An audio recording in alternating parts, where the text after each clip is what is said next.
இயேசுவின் அன்பு. கிறிஸ்து இயேசுவின் நாமத்தினாலே உங்களுக்கு அன்பின் வாழ்த்துக்கள்.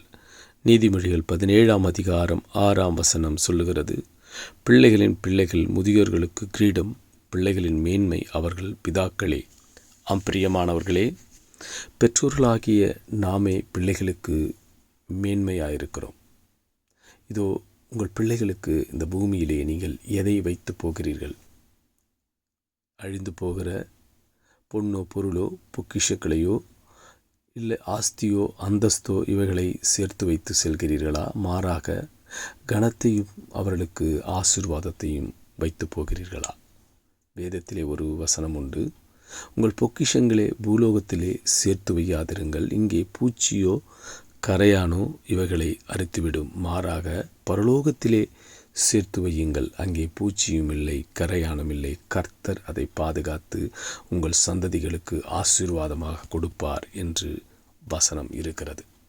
அந்தபடியே நாம் பிள்ளைகளுக்கு நல்வழியை காண்பித்து கர்த்தரோடு கூட இருந்து சாட்சியுள்ள வாழ்க்கையை வாழ்ந்து கனத்தை சேர்த்து வைத்து செல்ல வேண்டும். மாறாக பிள்ளைகளும் தன் பெற்றோர்களுக்கு எப்படிப்பட்ட காரியங்களை கொடுக்க வேண்டும்? பிள்ளைகளாகிய நீங்கள் பெற்றோர்களுக்கு கௌரவமான நடந்து சாட்சியுள்ள வாழ்க்கை வாழ்ந்து நல்ல வழியிலே நடந்து நீதிமான்களாய் வாழ்ந்து கனத்தையும் கௌரவத்தையும் கொண்டு வருகிறவர்களாய் இருக்க வேண்டும்.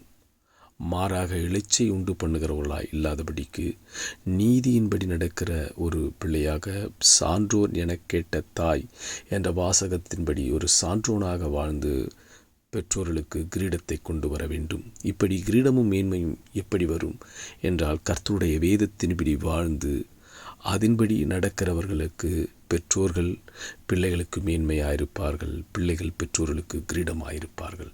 இதையே வேதம் உனக்கு சொல்லிக் கொடுக்கிறது. கர்த்தர் உன்னை நல்வழி நடத்தி உன்னை உயர்த்தி உன் சந்ததியை ஆசீர்வதிக்கிறவராய் இருக்கிறார். ஆமேன்.